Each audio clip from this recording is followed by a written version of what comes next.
Welcome back to the Lumbertron podcast. Today's episode is a real treat. My guest today is Seth Pearson. Seth is a healer, a goofball, a self-love guru, an all-around very handsome man. I actually met him on a Mankind Project weekend, where he drew me in with his handstand practice, charmed me with his story, then sealed the deal by name-dropping my alma mater. We were fast pals after that. Anyway, get comfy, because this one's exciting. Let's dive into it. This is the Lumbertron podcast, and today we have Seth Pearson. Hi. Do you have a title? Do you need a title? The Seth Pearson? Come on. I don't. Yeah. Do I need a title? No, I think it's just Seth Pearson. Just a pretty great guy. Yeah, Seth Pearson, great guy. A dream maker, excellent love maker. An incredible friend. Is it okay? I mean, this is where you have to question. Yeah. Is it okay to self-title yourself? And I think the answer is yes. In this world, yeah, absolutely. I think so. And somehow a VR specialist, a coach in some way, a self-love coach, a podcast hoster, You're all of these things. You're all of these places. You're everywhere. You're awesome. Thanks. Sweet. Awesome. Oh, it's good to talk to you, man. You bring this excitement and this energy. And you've even caught me on a low energy day. It's low energy Seth Pearson, great guy, super coach, podcaster, VR specialist, everyone. So what's up with you, man? What's your story? Where are you coming from? What's my story? So I think there's a lot of aspects to people's story, but I just like to think of it as I've just been a dude that used to love to play video games. Okay, you love to play video games. I hear you. I too love to play video games. Yeah, and so much so that I went to college to make video games. Mm-hmm. I found out about halfway through that experience that it was pretty painful. Oof. And potentially not something that I wanted to do forever. And so after about a year out of college and working on games for a while, I just quit my job. You just up and quit. Quit my job. I didn't have anything lined up because I noticed that, guess what, Tyler? I wasn't happy. Oh, you weren't happy. Excellent. That's a good motivator for change. Yeah. Okay. I looked at my life. I looked at, I have great friends. I have a job where I make money, not as much money as I want to. But there's like so much that I felt was missing. And I didn't fully know where to begin. Usually what I've noticed from other folks and even myself was thinking, is it a career change? Mm-hmm. Is that the only thing? And they think like, if I get a different job, then everything else will be fixed. Yeah. Looking to fill a hole, but will that career fill it? Yeah. And I kind of saw a little bit of people doing that, and then like things would kind of be better, blah, blah, blah. And I saw for myself, I imagined myself in other situations where I was like, I would be happier, but like, would that actually fill those holes that we're talking about? And so I immediately started seeking for more. Mm-hmm. More! Where is it? What is it? There's like, I had this loss. I didn't feel connected to nature. I had never been in a relationship before. I was still like a virgin. I was still like didn't feel respected by like, I don't know, like older people, which eventually led to like, you know, like men for sure. Like not feeling like yeah, accepted by men. I would see like kind of unhealthy masculine figures where they would be getting certain things that I wanted. Of course, there's like relationships is a big thing. And I'd be like, but I'm such a good person. Why do I not have that? Kind of a thing. And this definitely led me. I love this. There's going back down the rabbit hole. We're just going back down the rabbit hole of like my fear of death. Okay. That I developed when I was 4.5 years old, after the first week of preschool, where I was. I saw the cycles of life, of the cycle of, like, you go to school, you go to school, you go to school, you get a job, you get a job. Yeah, okay, you saw that path. Yeah, and that went away for a while, but then it came back at 22, and 22 is when I graduated college. And so between 22 and 24, it was like I was having anxiety attacks. And I was like, I don't know what to do about this. Just pre-quit the job? This is pre-quit the job, and then during quit the job. Yeah. And it was just like, there's so many answers that I still need to find out. And so it basically comes down to, I started using psychedelics in a very intentional way. Was that your first step? Is that what you went to? That was just a big I'm step. I'm trying to think. That was a very big step because when I first did MDMA at 20 years old, that changed my life forever. I felt so much more connected to people, connected to myself, like felt just so much compassion for who I was, and like what I was going through at the time, which was Japan. It sounds like you're hard on yourself beforehand. Because I was like in the program that was like viewed by everyone as like not as good, or like had the least amount of like job placement potential, or just like in terms of by all accounts lesser. Yeah, exactly. So that was like, oh, so I'm like lesser of a person, blah blah blah, like self-worth, so yeah, that was like extremely helpful and got me through like really tough like depression times, like not just like helped me get through it like Band-Aid style, but like could have saved my life. Like it filled in a piece of you in a way. Wow. Intense. Yeah, super intense. And then at 22 I did psilocybin mushrooms for the first time, and that helped me with most of my life. I didn't feel connected to nature, which is pretty crazy. Did you do that out in nature? And I did it out in nature, and I immediately got that. I remember looking at the leaves on a tree and thinking them, and they're like fluttering, and I was just like, oh, those are like my brothers. Like they were just like, they felt like those are my friends, like my cousins almost, really, not just like brothers, but brothers and sisters.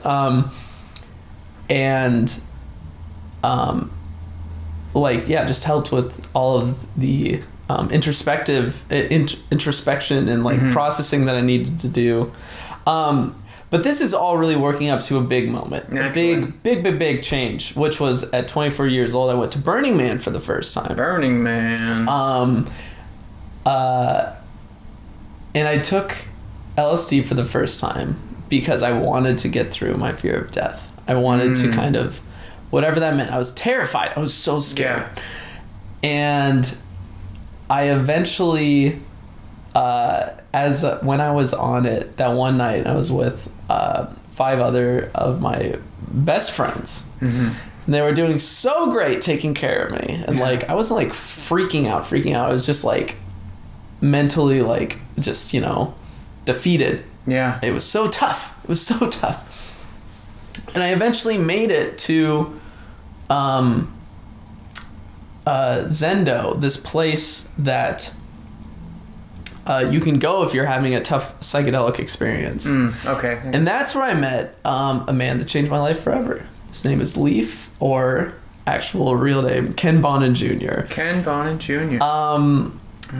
Who talked me through my experience, which ultimately, like, the next day I was like, oh, okay, fear of death.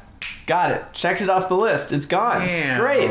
But then it also made me realize that I didn't think of myself as a man at 24. And that I was, and like really like brought up the idea that I was like still a virgin at 24.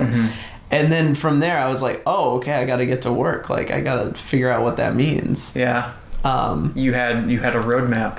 Totally. Yeah. I was like, okay, we got to figure out like how to date. What does that mean? Like, yeah, all that shit. And it was very difficult because there was still like rejection still happened.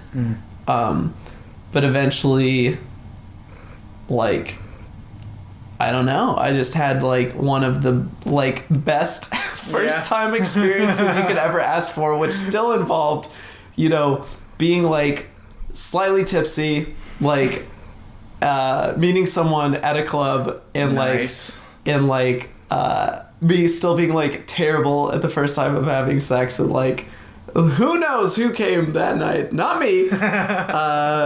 Who knows, I'll have to ask her if she did, because that's really funny. And I felt totally changed. Like after that night, like people talk about, hey, not a big deal, like it's your first time, like whatever, like, but for you, it was a huge deal. Yeah. After that, I was like, I can do anything. Like I'm like Seth Pearson. And like even that night, like when I mentioned I like it was so funny. I like slipped out multiple times, and I like kind of laughed. I was like, first time experiences. And afterwards, she was like, wait, what did you mean, by the way, by like first time experiences? And I was like, oh, that was the first time I had sex. And she was like, what? You're so hot though. And I said, and I was like, I know, we're both surprised here.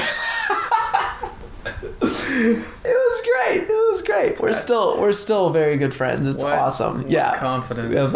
We have really awesome friendship now. It's really cool. That's great. And because then I was like, that was like just truly one of these like final pieces that still like to this day like blows my mind that was only like 2 years ago. And how much I've changed in 2 years is absolutely phenomenal. It's like not originally thinking of myself as like kind of a leader. And now I feel like you feel you're ready to step into that visibility. Yeah, absolutely. And become like, be okay with saying that I'm like a teacher or a coach. I mean, you can look at like my website and of like loveamp.com and like see, you know, some of those testimonials. Like I've changed people's lives. And not just those people, but a lot of other people. And I have to be like, you know, it can sound like arrogant or something to say that, but the proof is out there. You've touched people. So what is it that you coach people? What resources does Seth Pearson have? Well, it's just what I see it as is like, you know, it's all wrapped in the message of self-love, because I think that is the most important thing, because you're the most important thing in your life. Yeah. Because if you're not loving yourself, like, why are you trying to get love from other people? Like, they're gonna enhance, you know, whatever's already going on. or it's not going to last that long, whatever they're doing, you know, for you. And eventually you're going to burn them out if you're not loving yourself. Yeah, can't fill that hole inside myself with anything. It's gotta love me first. It's the same. It's like exactly what we were talking about earlier, where I was like trying to fill it with like changing a career, or I mean, I wasn't. It's not like I had any unhealthy. Really, like I didn't have that many unhealthy patterns. I was just like, I don't know. A lot of people go through and find something good fast enough. Yeah, like I didn't. I mean, besides, you know, growing up where, you know, I would say video games I was addicted to. But, like, I was lucky that I was never addicted to any, like, substances or, like, I don't know. I never had any, like, food addiction problems. I just somehow got really lucky and skipped out on all that stuff. I think because I had a lot of great friends. But I just kind of want to help people realize that they can make their fucking dreams come true. Yeah. And that it just takes, you know, connection with others and people giving it a shot. Awesome. That's fantastic. So you kind of like use your own experience to guide others to a place where they can love themselves and yeah.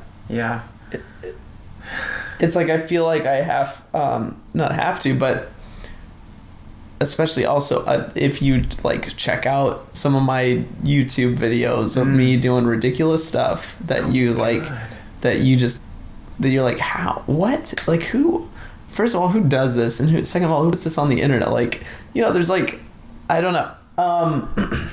All right. Seth Pearson has weird videos on the internet. I totally have weird videos on the internet. I'm just like, there's no, you know, reason specifying any one. Just like check it out. Just kind of showing that like anything's possible, and like no one gives a fuck like what you're doing. So like do what you want to do. And like anyone that's telling you shouldn't do something because you're trying something different. I don't know. Like, I just constantly have to. Society's rules are meant to be broken. Yeah. Yeah. And I'm definitely done defending myself on all those things. I'm just now doing all of them. You live for you, not for others. Yeah. Yeah, I could see that. Yeah. Yeah. But I'm also not trying to like shit on anyone. You're just doing you. I'm just doing me. It's authentic. So let's bring it back to this guy Ken Bonin Jr. Yeah. Was he your in at the Mankind Project? Did he tell you about NKP? He was my in at the Mankind Project. Him and then Gary Waldron were also. Gary Waldron was also. So for all the curious folks listening, what is the Mankind Project? Well, here, luckily, just like with a lot of other things that I do in my life, it's very hard to explain off the top of, like, yeah, just immediately. But Mankind Project is this absolutely beautiful organization that helps create more grown-ass men just brings them into this world. Like, it's a organization that puts on, one of the main aspects is putting on a weekend experience, a new warrior training adventure, if you will, where men are brought in,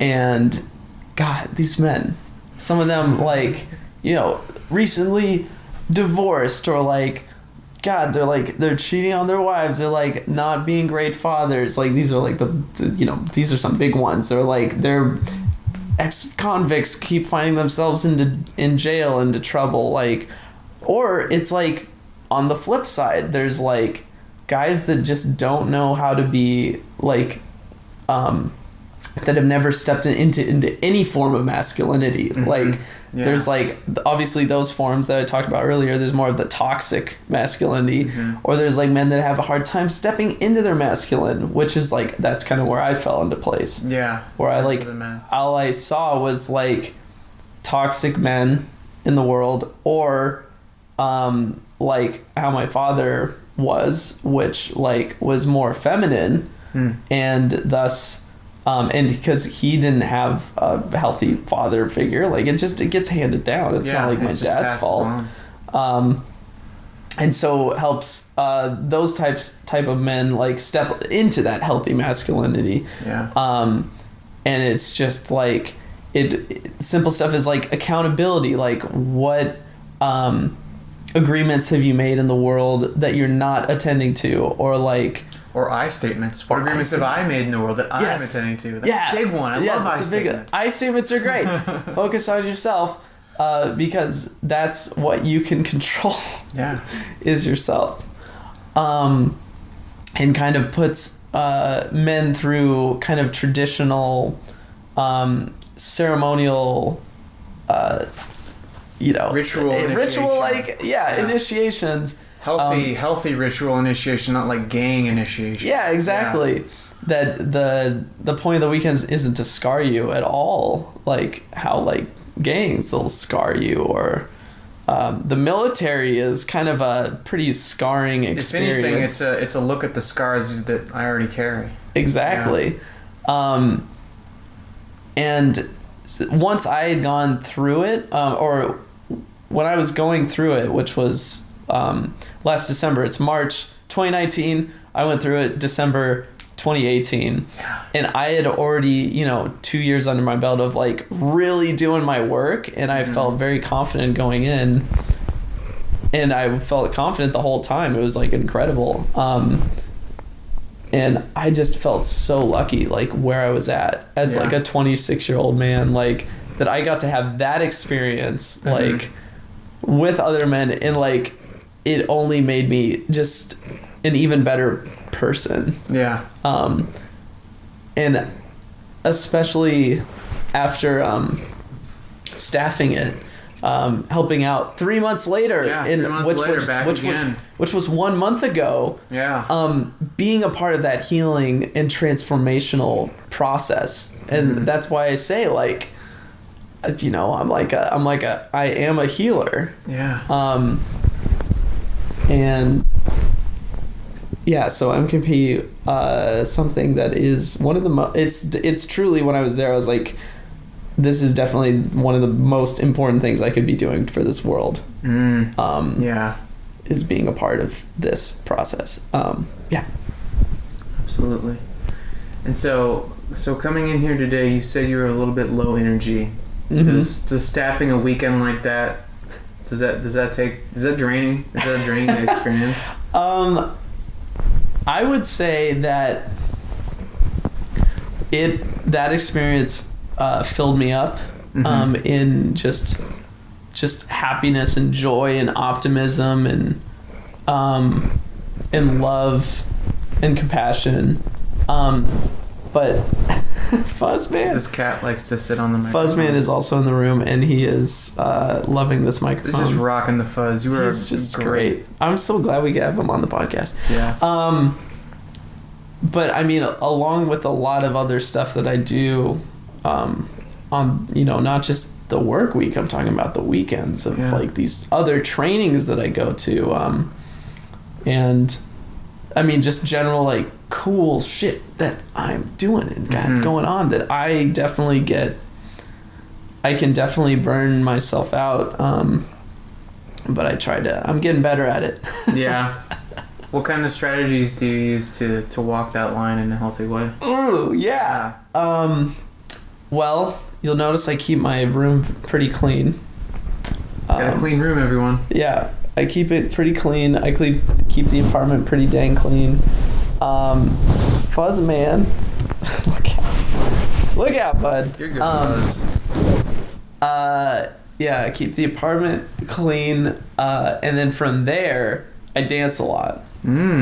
I do a lot of ecstatic dance. Ecstatic dance. Yeah. What is ecstatic dance? Ecstatic dance is a form of dance that where whatever music is playing, it's usually kind of more tribally, sometimes new agey, sometimes just whatever. But you just move your body freely, whatever your body is telling you to do. You're not just no structure. Yeah, no moves. structure at all. Yeah. And you're not like at a rock show or something like that. You're not like headbanging. Yeah. Like no, you're just flowing and free, and you're just free.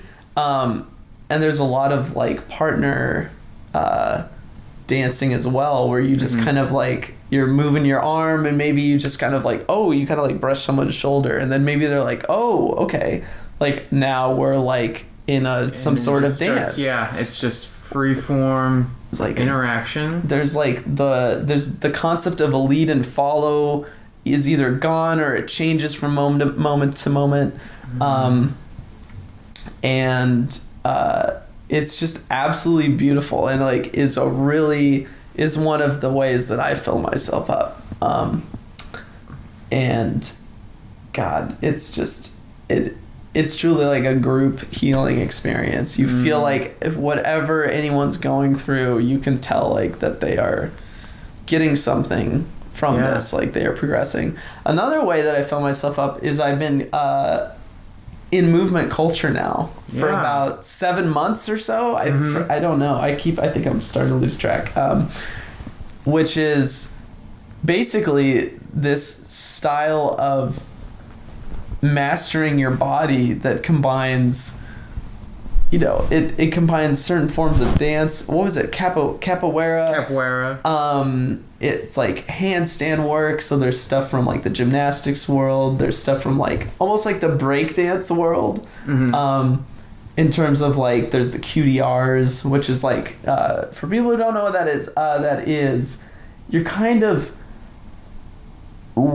standing on your hand on your side, and your elbow is kind of smashing into your like hip pretty much, and you're like balancing on your arm. So it's a part. So there's arm balancing stuff, arm balancing, and it's been just generally the best way to be mobile. Like my mobility has never been better. I don't go to yoga anymore because I've improved so much. Like with the time of doing movement compared to yoga, and like I don't know, I couldn't do a handstand before really. Like, or at least one I couldn't do one that was longer than 5 seconds. So like being consistent with going to movement classes, going to ecstatic dance, making sure that like I don't just work all the time, even though like on the weekdays, like that it's like I have my like virtual reality company that I help run, and then I like have all that stuff of like keeping myself sane, and then I have these weekends where like who knows, I'm doing like Mankind Project, New Warrior Training Adventure, or like helping facilitate like first time MDMA experiences, or like going to a festival or a show or like a dance, just going out something. And seeing what life has to offer, just something, just constantly seeking like new experiences and experiences that bring me joy. I'm trying to think of what else fills me up.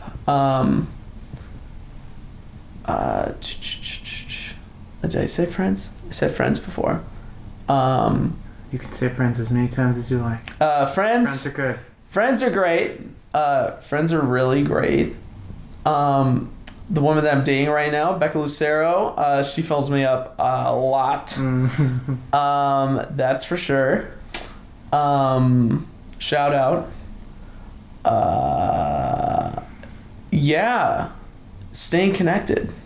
Just staying connected with people. Just staying connected with people. Yeah, that's how I do it. So you mentioned you help run a virtual reality company.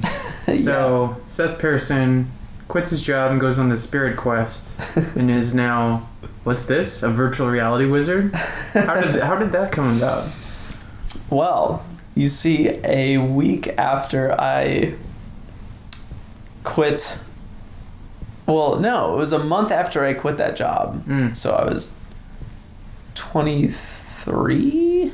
Yeah, I was 23, quit that job.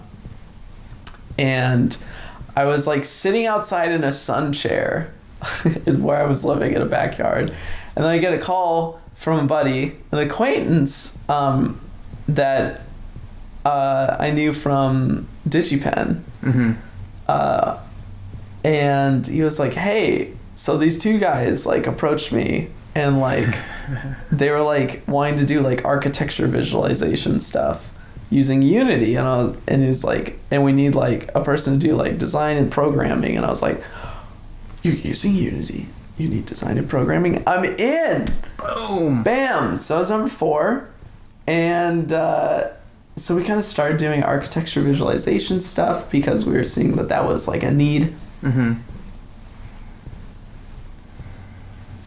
And then it kind of turned into like virtual reality was starting to blow up, or just starting to emerge, really, not blow up, and like emerge. And we wanted to have those available in our solutions. So we started doing VR like home tours, or like, so you could like customize a home before you bought it and then see what it would look like in VR. Yeah. And then were just more and more opportunities to make virtual reality and augmented reality applications, be it with the government or like, or museums, or just, builders, just building builders, building builders. And we keep growing, and it's like one thing that I've always thought about is there's one thing you can do, which is like find a way to help the world or like live your purpose. God, that was another big part. Okay, then we can talk about later. Finding purpose. Where you can like quit your job and become, say, you want to be maybe like a yoga instructor or something like that, and you're like, because that is what brings joy. And that is like how you want to help the world. It's great. But what if you like can't make enough money doing that to even just support yourself? But you're still helping the world. It's great. But you can't fully support yourself, or you can support yourself, but you're not like, it's not like growing something. Like it's not, this is hard to explain. It's not like building something of like that will eventually sustain itself. I don't know. But so I've always thought of it as I want to have enough resources where I can like create other things, or like donate money to a cause, or support other people I think. Do you have a dream of being a like a patron or a philanthropist, kind of a supporter of things? Yeah. Oh, yeah, I would say so. Yeah. Just like having like the ability to, that the fact that like right now I can like see a training that a good friend of mine is doing and be like, sure, I can drop $300 on that. I'll do that thing. Like that is the kind of support to the world that I want to give. So I want to make sure that I can, and of course, maybe this company gets bought out, and then I have, more resources to not only support myself, but support others that are doing good in the world. So it's not everyone gets that opportunity, but right now that is my opportunity. So I want to make sure that I give that the best shot that it's got. Yeah. So you spoke the purpose. You feel like that is that a purpose that you have right now? That is one of the I mean, when I was like, I think when I was 25,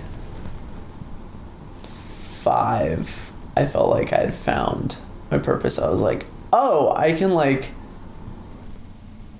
change like people's lives through like conversation or through support, or like I can help heal the world with my I don't know, words and presence and advice and wisdom. I don't know. So you're laughing and shaking your head. I trust this was was this fleeting for you? Does you find something different, or does it seem childish or naive in some way? No, it's just sometimes it's still hard to like. I mean, it's hard to take everything seriously. Yeah. Does it sound weird to say it out loud? It's still kind of, at least on like a podcast for some reason, I feel like in front of other people, I don't. Yeah.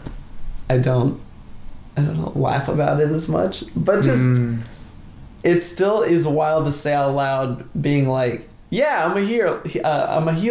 Like, I am a healer. So, this is great practice. It's always a practice. Seth Pearson, nice guy, healer.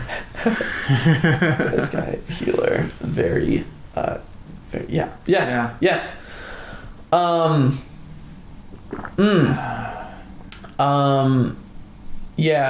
Yeah. So, however I can, and you know, through the Mankind Project, I've kind of expanded on it of like co-creating a world of love, honesty, and celebration through support and healing leadership. I mean, come on. That's good. What's better than that? Because the honesty part I've found is that I keep finding people that aren't honest with what they want. And to poke at that.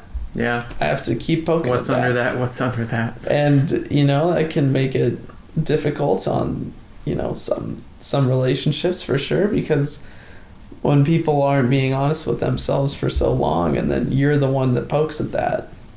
You're the threat. You're disrupting the status quo. Yeah. So you have to be really, really careful about that. I mean, I'm like in life coach training right now. Like, I take like nonviolent communication courses. Like I'm constantly in like learning new dance skills. Like I'm at Lindy Hop. Like I'm learning more Lindy Hop. Yeah. It's straight up growth mode. It's once you get in the fucking growth mindset mode, and you figure out a lifestyle that allows for you to constantly explore and grow through classes or other people. Like, there's nothing stopping you. There's nothing stopping you. I just have my own drive that, like, it's not necessarily like based on what other people are doing at all. It's just what I am, like, just through my own experiences of being like, I'm gonna try this thing because it seems right, and then it almost always pays off of like, oh yeah, listen to my inner voice of like, this is probably the right thing to do for me. Do you have a good grasp on your true yes and true no? And you got that gut? Oh, that's so good. That's been a big thing. Yeah. I would say I went through my first like standard or traditional relationship, whatever you want to call it, December 2017 through May 2018. And that was a big learning lesson in my own yes and no, because in that relationship I ignored a lot of my no's, which is part of the honesty part. And And so from then on, I've been very relentless with being like super like examining my the emotions I experience when I'm presented with a situation that is a yes or a no. Mm-hmm. Like even if it's like nonverbal, like, you know, or just like, am I gonna walk into this store or that store, or, you know, just simple shit, like whatever. Always examining how that feels in your body to Yeah. just make that choice. Because I didn't used to think about how choices were affecting my body or situations. I had no idea that the body is this incredible like instrument of wisdom. Mm-hmm. I didn't know. And so, and of course, like that relationship led me to like the non-violent communication courses, which I was not a violent communicator. It's like the same thing of the on the Mankind Project, where there's like men that came in that were like toxic masculinity, or like didn't know how to step into their masculinity. Mm-hmm. What I found with the nonviolent communication class is there's like, you know, a lot of people that were violent, like, you know, violent, quote, air quote, violent communicators, you know, like angry, like yellers or something. Or there was people that didn't know how to like defend themselves, or like, or ask for what they wanted, or, you know, something like that. And that's where I fell into that camp. And that immediately changed a lot of stuff for me as well. And that's gotten like, it's made like this next go around of being like in a relationship with someone just like, whoop, like a million times better, and whoop, I'm honest with like what the kind of person I want to be with, and so wow, that makes everything fucking way better. Mm-hmm. Yeah, that's fantastic. Thanks, man. I'd ask you what's next, but I judge that it's all just whatever comes up for you. Oh man, I mean, I guess finishing this life coaching course. I'm taking the advanced life nonviolent coaching. Advanced nonviolent communication course, which I'm really excited about. More dance classes. I just helped kind of like organize a barn party for the first time, like last weekend, and I think I'm gonna get into more like party organization stuff, like small scale festival, like one night something. I don't know. This is what you're getting a little peek at what maybe, you know, happening here. It's feeling good. It's good because we pulled it off very well. Like last week, it wasn't just me, you know, it was like a lot of people, but that's how all these things come together. More first time MDMA facilitation or experiences. First time MDMA experience facilitations. That's a valuable service. Yeah. Imagine without someone to. Oh my help God. That things could go awry. Yeah, it's like, the things that people experience on that substance are just a beautiful thing. Did we go over that at all? Of like what people experience?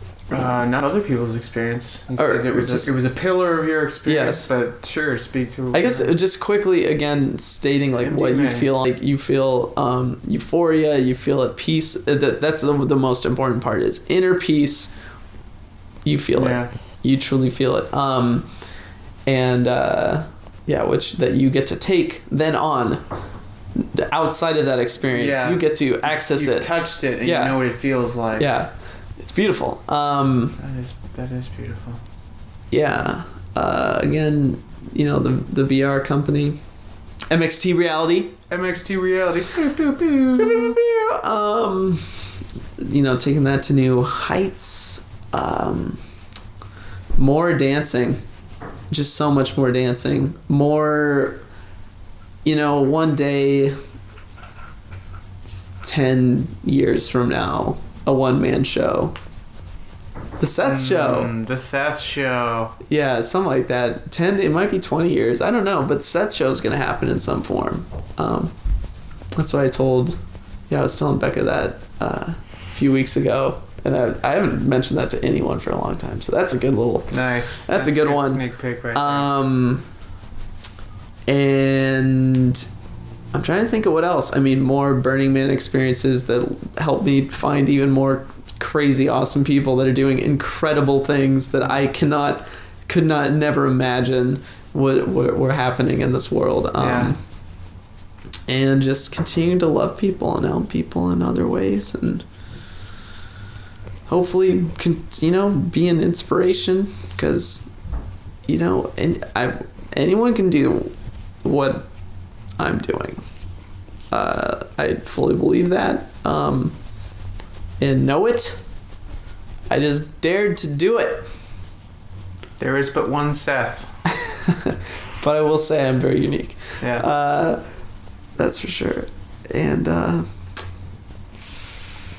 I think that's a pretty good what's next. Yeah. I like that. I like that outreach goal of the one-man show. Yeah, that's a good one. There's a lot of potential there. You can look at the videos online. You can kind of start to see. You can be like, oh, okay. There's a pattern for me. There's just I found this beautiful venue again. Thanks, Becca. Thank you to Becca for bringing me to this show called Shit Gold. Happens in Seattle every Monday, or first and third Monday of the week, or of the month, and it's a open mic, open performance. You get 5 minutes. You can do whatever, and I've truly done whatever when it comes to what I've done there. And it's a great place for me to try out all these things. So where can the adoring public find these things? YouTube. Oh, this is great. Yeah. So if you just search Seth Pearson on YouTube, you're gonna find my channel, and there's gonna be all the great stuff. You can also find me on loveamp.com. LoveAmp. That's where I do my self-love coaching, whatever, all that stuff. And that's also the name of my podcast. Oh, yes. Where we talk about self-love. And how people have gone from, zero to hero, or where they're at right now. Yeah. And how it's just, I want to spread the word about it. I want to spread the word of self-love, because guess what? You got to do it. Mm-hmm. You got to do it. And it's going to improve your life, once you fully have embraced it. And there's a lot of people out there, dying from suicide, another thing we didn't touch on, but, just would briefly go over it. Lost my mom to, cancer and suicide. It's just more and more, reason for me to spread this message. Another reason why I did it was because I've dated a lot of people that didn't love themselves. Guys, this is a little epidemic going on here. So, you see an avenue where you can help the world, and it's great. Yeah. Awesome. Yeah. Man with purpose. Spread the love. Spread love. It's great. Yeah. Well, thanks for talking with me, Seth. You're going places. Thanks, I don't know where man. they are, but they're all over the place. They are super all over the place. Thanks for having me on the podcast, Tyler. I still cannot believe that we met on a Mankind Project New Warrior Training Adventure weekend. We were both staffing it. Yes, beautiful amalgamations of definitely not coincidences. Yep. Definitely not. Definitely not at all. Never. Woo! Awesome. Whew! Are you amped up after that? I know I am. I hope you enjoyed hearing about Seth and his amazing journey. If you have any questions or feedback, as always, please send them over to lumbertronic@gmail.com. Until next time, keep sharing your story.